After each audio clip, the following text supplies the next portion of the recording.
जब जब महाभारत के युद्ध की बात होती है तो पितामह भीष्म की बात ज़रूर होती है।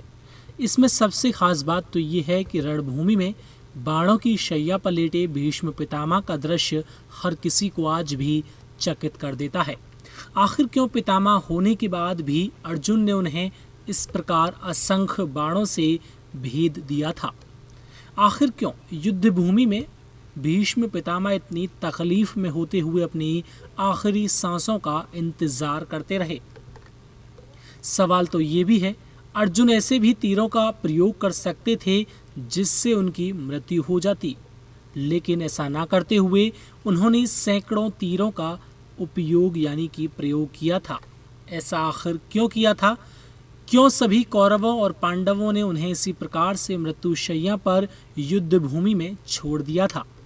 दरअसल इसके पीछे एक बड़ा आध्यात्मिक कारण भी है जिसे बहुत कम लोग जानते होंगे। और आपको बता दें कि भूमि देव भीष्म पितामह की मृत्यु को स्वीकार नहीं कर रही थी, क्योंकि वो 4 पीढ़ियों तक जीवित रहने वाले मनुष्य थे, जबकि सामान्यतः एक मनुष्य 2 पीढ़ियों तक ही जीवन जीता है। अक्षय यानी कि आकाश उन्हें स्वीकार करने को तैयार कतई नहीं था, क्योंकि उनके कोई वंशज नहीं थे। पुत्र नहीं होने के कारण उनके बाद उनके पूर्वजों यानी कि पितृजनों का ऋण चुकाने वाला कोई भी तो नहीं था। वो पितृ ऋण से मुक्त भी नहीं थे, इसलिए आकाश ने उन्हें खुद में विलीन करने से इनकार कर दिया था। इसलिए जब अर्जुन ने भीष्म पितामह को बाणों से भेदा तो उन्होंने कराहते हुए कहा कि हे पुत्र, ये तुमने क्या किया? मेरे शरीर का बोझ धरती उठा नहीं पाएगी, इसलिए वह मुझे ग्रहण नहीं करेगी।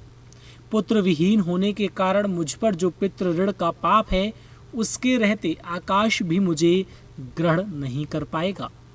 अतः हे पुत्र, जब धर्म की राह पर चलते हुए तुमने मुझे बाण से भेद ही दिया है, तो कुछ ऐसा करो, ना मैं आकाश में रहूं, ना मैं धरती पर रहूं।